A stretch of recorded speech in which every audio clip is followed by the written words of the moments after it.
this district wants to flip. The demographics are changing. People are moving here from other places. People are changing in their thinking about being a Republican, especially in this last term.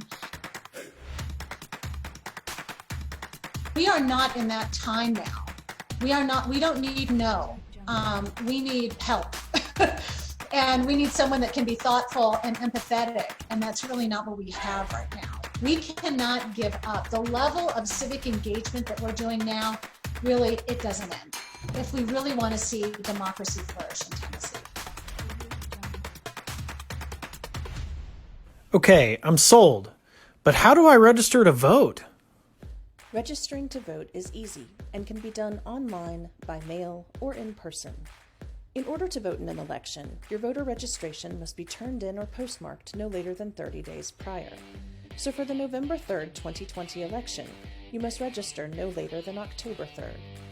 To register in Tennessee, you must be a citizen of the United States, a resident of Tennessee, at least 18 years old on or before the next election. You must not have been convicted of a felony, or if you have had your voting rights restored, and you must not be adjudicated incompetent by a court. To register online or by mail, visit ovr.govote.tn.gov. From this website, you may download the mail-in form or fill out the online form and submit it. The mail-in form must be filled out in blue or black ink pen, not felt tip.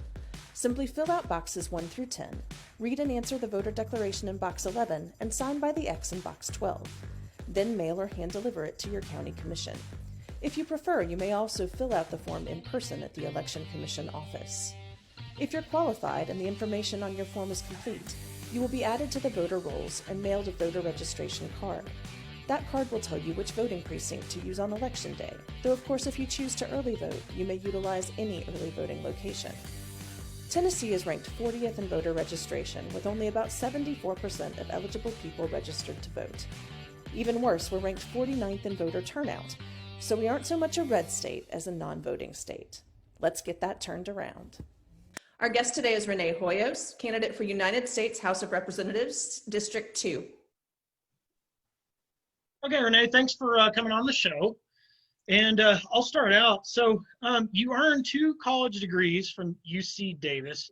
I'd be curious to know what those degrees were in. And did your grandfather's battle with cancer influence your decision to earn degrees in those particular majors and or ultimately working as an activist in the environmental sciences? Yeah, so first of all, I have actually another degree. I have a theater degree from San Francisco State University. And then I went on to get a master's degree in avian sciences, which is birds, not airplanes. And then I have another master's degree that I got concurrently called the Masters of Agriculture and Management. It was an MBA, but it was through the Animal Sciences School. So I really was interested in, wildlife protection. And I had been doing a lot of work with a wildlife rehabilitation group and was really interested in birds. And so I ended up getting to have a master's degree. I got to study birds exclusively. And what's funny is that my master's was really on neurobiology and endocrinology. So people ask me, what kind of bird is that? And I'm like, I don't know, but I can tell you where the bursa of fabricus is. So I'm not that good at identifying birds on the fly, but I did dissect a number of them. Yeah. So you enjoy knitting as a hobby, and do you see any underlying correlation between starting with something as simple as a ball of yarn and creating something really cool and complete and useful out of it, and what one might aim to achieve in politics, what was starting with a core idea or mission and ultimately working with others to create useful policy that can positively impact people within the community? Is there some sort of underlying connection there, do you think? Yeah, that's an interesting question. Well, if you look behind me, you'll see my spinning wheel. And I actually take fiber from sheep and then I make it into a sweater. And that's been really interesting to see going from the raw product to the finished product, how long it takes, gives me a real appreciation for how people used to live. And that's why you just didn't, the closets in the older houses are so small. It's because, yeah, if you have to make your own clothing, you're not going to have a lot of it. And so, yeah, there are some correlations. I mean, you take in public policy, which is what I've spent the last almost 20 years working in, you have to take an idea from an idea to final passage. And it starts, you know, with this concept, and then you hone it down and you work with a lot of people to get it so that, you know, it's palatable. And that's, I think, the kind of thing that lots of folks don't really like about, you know, they call it the sausage being made. But in order for enough people to sign on to policy changes, it's got to be palatable for everybody. So I spent a lot of time, you know, trying to work out language and working with the community and, you know, trying to figure out, you know, is this the best we can do? Do we want to run it now or do we want to wait? And, you know, and then finally, it's really satisfying to see something you've worked on for a couple of years, you know, finally pass. So it's just, it's sort of like a full circle. Yeah, absolutely. I want to ask you about your logo for a second. Yeah. What is the significance of the flower and the O in your name in the logo? And then also the predominant use of the color yellow in your campaign branding. Is yellow just one of your favorite colors? Is there a deeper meaning to both the flower and or the you know, the yellow in your branding?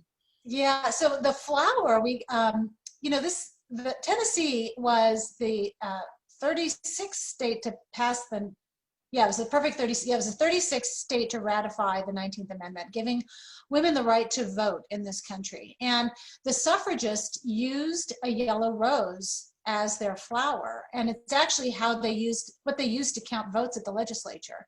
The anti-suffragists wore a red rose. And so basically they were at the balcony counting all the roses and seeing who was swapping roses. And in fact, the final vote was, or one of the deciding votes was done by Harry Byrne, who was wearing a red rose when he did it. And so we wanted to honor that legacy, that progressive legacy that Tennessee has. It is the oldest or longest Republican held district in the country, 157 years. There's not been a Democrat in the seat since before the Civil War, but the region has a real progressive bend. The women of East Tennessee were actually highly influential in getting the right to vote. You know, Fed Byrne, that was East Tennessee, Harry Byrne, they were all from here. TVA is a very progressive public-private partnership on energy, and not just energy, but resource conservation, because TVA holds a lot of property that they conserve and protect for the public and for the watershed. And then we were occupied by the Confederacy here. This was a Union area, and many families were indeed split by it, but for the most part, you know, a portion of Tennessee wanted to split off and join the Union. So we have a real progressive bend here, and I wanted to give a nod to that. The whole notion of yellow was so interesting because it was never a color that I was attracted to, or it just was coincidental. I bought a pickup truck for chores, it was yellow. I moved into a house in South Knoxville, it's yellow. The logo was yellow. My couch is yellow. I turned around and suddenly I realized I must like it. I must really like yellow because it's everywhere. But it was never really intentional. And people asked me if I bought the house and the truck, you know, to run for office. And the answer is no. I didn't buy those things to run for office. I had them, you know, years before. So it's just coincidental, but really interesting timing. So you moved to Knoxville in 2003 to serve as executive director of the Tennessee Clean Water Network. You're a huge advocate for environmental issues. In a climate where so many people are single issue voters for things like abortion or gun control, and right now they're distracted voters with COVID-19 and protests, how do you convince them that the environment is something that they really need to focus on? And, you know, being here in East Tennessee, you would think that people would appreciate the environment because of our scenic beauty, but do we kind of take it for granted since we have it all around us, and people tend to think of it as we've got mountains that are fairly clean, we've got a lot of rivers that, thanks to your work, are clean now. Do people take that for granted? Well, certainly I come from a very arid climate and water is scarce. and is going to be more scarce as time moves on. And it is difficult. I think, messaging the environment's been tough. There's a whole group that wants to talk about animals and critters. And, when you're hungry or you've got, a dump in your neighborhood, or you've got industrial toxic pollution in your neighborhood, you're not thinking about the critters. And there's other folks that are like, we've got to, save the last great places on earth. And then there are others that are like, climate change is the sky's falling. And, so it's been really, I think, difficult to get a cohesive message.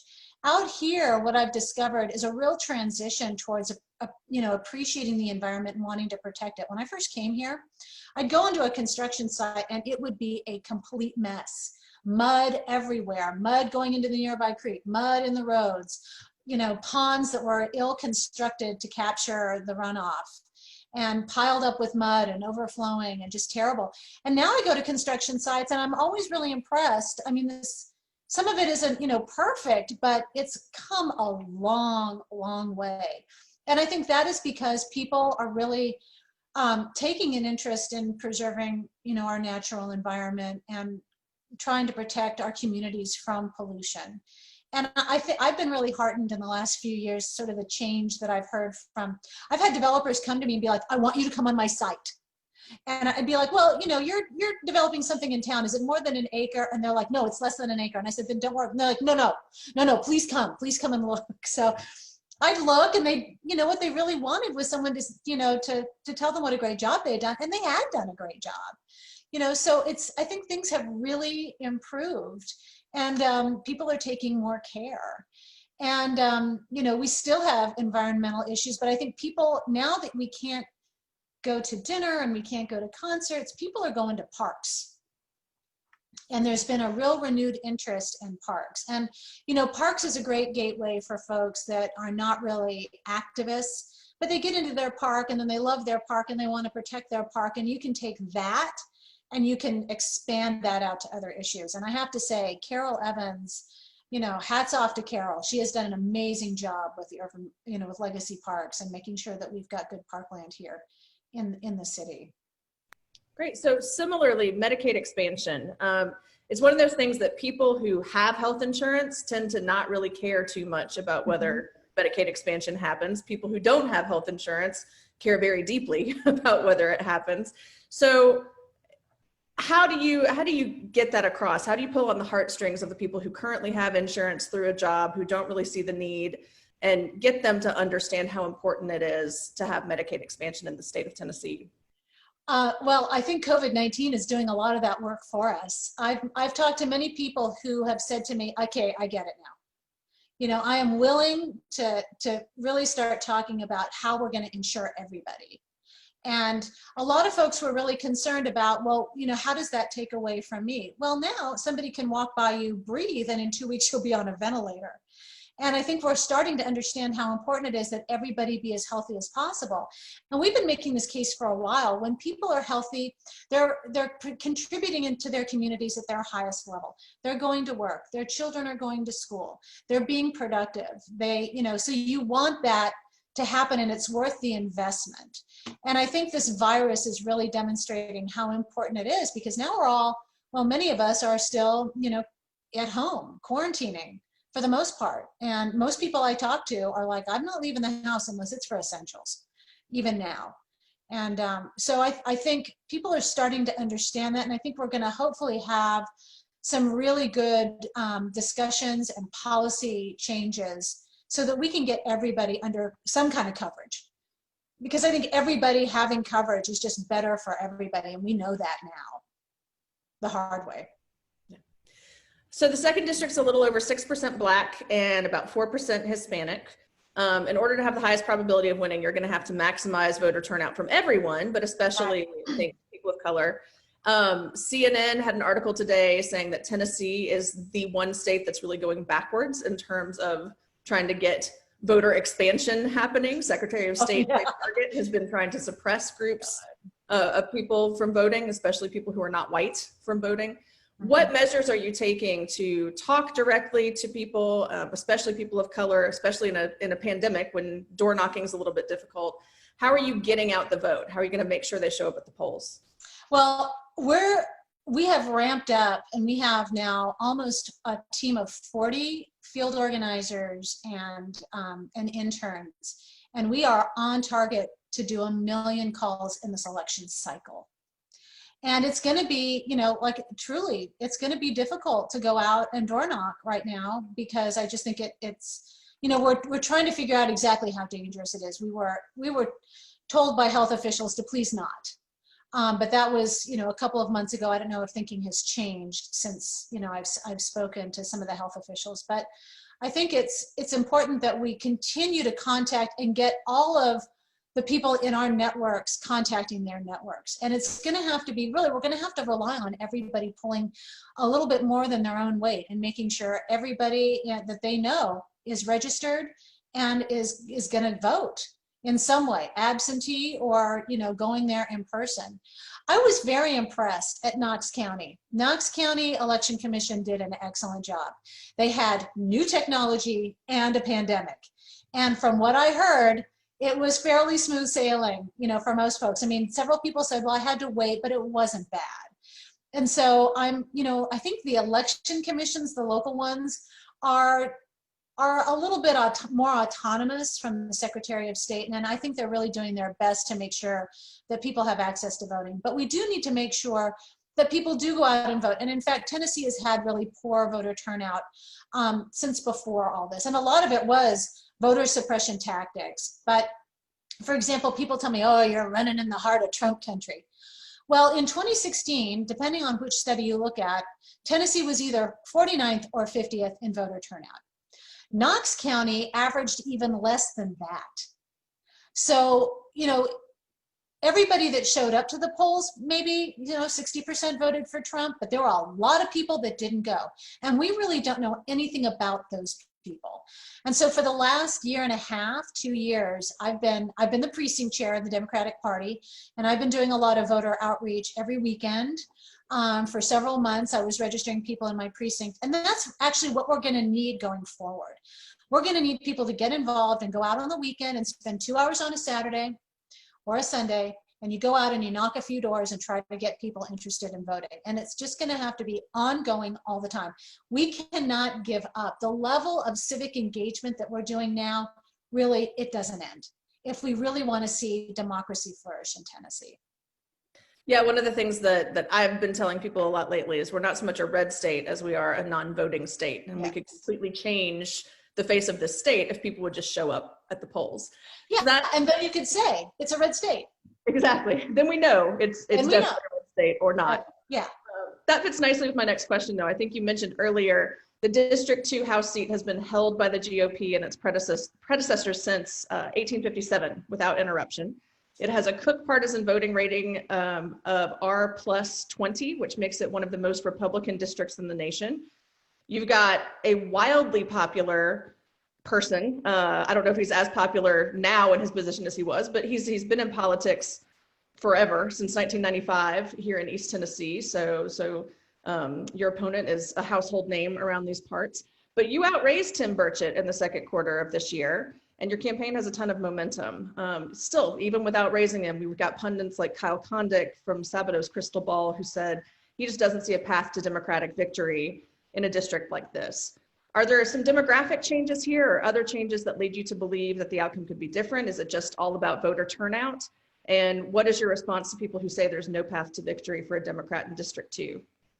Well, we haven't had a lot of good data because we haven't had Democrats run in this district because they listened to the pundits telling them it was impossible. But I ran in 2018 and I was going to run against Jimmy Duncan. But, he retired and then the seat became open and then it was a bit of a free for all in the primary and then it settled out with me and Tim. And I moved the district almost 19 points from the previous election. That made this district ranked number 34 out of 435 districts in the country to make a move towards Democrats. Now, the average to move your district 19 points in this country of money to raise was $3.5 million, and I did it on $350,000. And that really said to me, this district is wanting to move more to Democrats. Then we started looking at all the data. We went back 10 years and I looked at all the voting data And it turns out that this district's been trending towards Democrats in every federal election since 2012. And that was with candidates that didn't really raise any money, maybe bought 20 signs and did the paperwork. And still, the district was having these fairly good-sized shifts. And it really made me feel that this district wants to flip. The demographics are changing. People are moving here from other places. People are changing in their thinking about being a Republican, especially in this last term. I would argue with your Tim is wildly popular. I would say he's well known. But if you watch his socials, he's getting, it used to be a lot of praise. It is no longer a lot of praise. The stuff that he's posting on his socials is not getting the kind of overwhelming support it did. Now, mind you, the socials are a small portion of the electorate, but people that I talk to, and I myself have made almost 20,000 phone calls. People I'm talking to are watching him closely and not liking what they see. He's gotten real grumpy since he went to Washington. Yeah, and you know, he's always been a politician of no, and we are not in that time now. We don't need no. We need help. And we need someone that can be thoughtful and empathetic, and that's really not what we have right now. So I do see a pathway. I'm not too rose-colored, and you know, I mean, a 20 or 25 point lead, you know, to a 30-point lead is still a high bar, but it was done in 2018. There were a couple. Kendra Horn, her district was less R. I think in the next election cycle, that R plus 20 is going to get downgraded. I don't think we're R plus 20. I think it's going to go down. I'd say we're R plus 14 or 15, and that puts us in a much better shape. But people, you know, like the guy from Sabatos, he's like, what's the Cook score? How long has it been Republican? She has no path. But they haven't really looked at the data. This district is the less voted less enthusiastically for Trump. In fact, Romney and Obama fared better than Clinton and Trump did in 2018. We had real depressed turnout here. People did not come out to vote for either Clinton or Trump here. So there's just lots of good news out there, but you have to dig into the data to find it. And I think, I would argue that's what a good candidate would do, is to really figure out, you know, what are the numbers? You know, we're going to get it down to the precinct level where we need, you know, where we need more votes, where we need to put our attention, and really just fight a good, hard fight. I want to, for the last question here before the rapid fire round, I want to circle back around to policy. Mm-hmm. And, you know, this trade war that's going on that Trump has started with China, the data suggests that China's targeting, you know, areas of large Trump support, and it's hurting farmers. And he's had, you know, his administration has had to give subsidies to farmers that have been hurt by this trade war that he started with these tariffs and whatnot. Paradoxically, a lot of the interviews I've heard with farmers in some of these areas, they're still, you know, they're still behind him, and they think it's just a part of the plan. And, you know, maybe you got to suffer a little bit to get what you want. I don't know. It doesn't make a lot of sense to me. But how do you speak to these voters about the reality of what's going on? And if elected, what would you do in Congress to fight, you know, these harmful tariffs that the Trump administration has enacted as part of this trade war with China, and especially how hard it's hit farmers in our country? Well, the tariffs really did hit the commodity markets, and we don't really have a lot of commodity crops here. I mean, there's a few soybean producers in the 2nd district, but for the most part, this district is cattle. So it's livestock. And so, you know, you go out West Tennessee, and those guys really suffered until they got a big subsidy from the government, a big gift to basically make them happy. So they were sort of salvaged for the first year, but we'll see, you know, how that happens. I mean, so yeah, I mean, I would really want to, you know, I think we do need to have policies towards some of our international allies and international, you know, countries that are, you know, favorable for both of us, and that requires diplomacy. And what we're not seeing in this country is much in the way of diplomacy. What we're seeing is a lot of, you know, you slap down something, they slap down something, and, you know, diplomacy is just out the window. And so I would really want to support our diplomatic corps is as much as we can to make sure that diplomacy is used before we start using strong arm tactics. But that's really not what's going on right now. Right now, it's just a lot of like, I'm mad at you, I'm going to do this mean thing to you. Okay, well then I'm going to retaliate. And then people, it just gets, tit for tat, and then it can only go bad from there. And it's a terrible way to run this country. And, I hope that we're able to repair some of the international relationships that we've had, especially with, NATO and the European Union. All right. Well, you made it through the easy part. Uh-oh. And now it's Lisa's turn to put you on the hot seat. All right. Go for it, Lisa. Hey there. Okay. This is the most important minute of your entire life. It's not the million phone calls y'all have been making. It's not the texting. It's not the commercials. It's coming down to this 60 seconds. Yeah, well, we knew it would. Okay. If you get stuck on a question, you can yell diplomatic immunity, okay? Oh, hey. Okay, good. Okay. You ready? All right. Okay. Who would play you if they made a movie of your life? Meryl Streep. Oh, would it be a mystery or a comedy? It'd be a comedy. Okay, good answer. Good answer. I like that. Okay, mountains or beach? Diplomatic immunity. Oh my God! I cannot believe you pulled that there. Oh, you messed up. Okay. I love them waffles or both. pancakes? Beaches and mountains. Oh, yeah. Okay, waffles or pancakes? Waffles. Dang. Waffle House or IHOP? IHOP. Oh, you messed up there. Okay. Favorite wine and poetry or beer and karaoke? Beer and karaoke. That's cool. I can handle that. Okay. Favorite flavor of Gatorade? Favorite flavor of Gatorade? Yeah. None? Oh my God. Why is that so Gatorade. Okay. Bluegrass or hip hop? Bluegrass. Lauryn Hill or Erykah Badu? Lauryn Hill. Can you break dance? No, but my brother can. Well, that doesn't count. We don't get representation. Okay. Last time you drank chocolate milk? Oh, about a year ago. Okay. Who's worse, Nixon or Trump? Diplomatic immunity. You already broke the rules. You can't call it on everything. Okay. Are you hopeful or depressed when you're thinking about the youth currently? Oh, hopeful. Oh my God. They're so fabulous. Nobody on my campaign except me and one other person is under. Everybody on my campaign is 27 or under except me and one other woman. Okay. Love the youth. The youth are going to save us. Okay, I agree with that. Okay, what would make you more nervous, talking to corporate Wall Street or leading the Pride of the Southland Band in Rocky Top? Wow, that is a coin flipper. Probably, yeah. Probably the corporate dude. Well, no, not really. Those guys don't really shit. Yeah. Okay. Did you say they don't know shit? No, I did not say the S word. I swear. Hell. I wish you had it. That'd have been even better. Okay. I'll say they don't know shit. Okay. Prison reform or prayer in school? Oh, prison reform. Tacos or pizza? Tacos. Do-me pumps or thigh-high boots? Thigh-high boots. Who is one person that's always on your side? My dad. What was your curfew as a teenager? 9:30.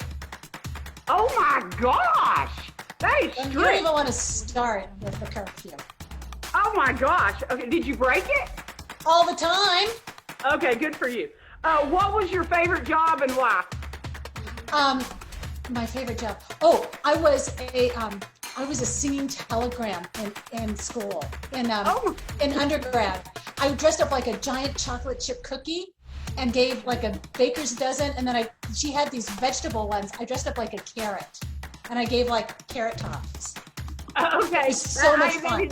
I figured it was going to be a raft guide or something. I didn't No. know. It was being a singing telegramster. It was great. Okay, that's cool. Okay, win or lose, are you going to catch a buzz on election night?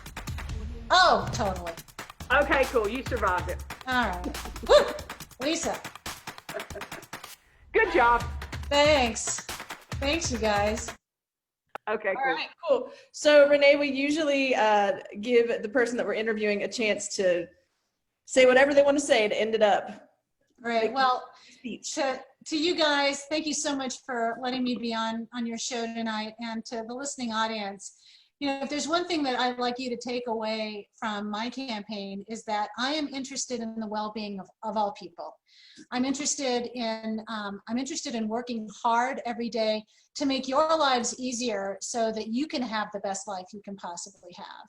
And it's not about political party, it's not about religion, it's not about race. I feel that way about everybody. I want everyone to be prosperous and well off in this life that we have. And that's my goal as a congressperson, that you can rely on me to always think about what is best for the people that live here in the 2nd District and what will give them a fulfilling life, and how can public policy do that. And that's what I want you to remember.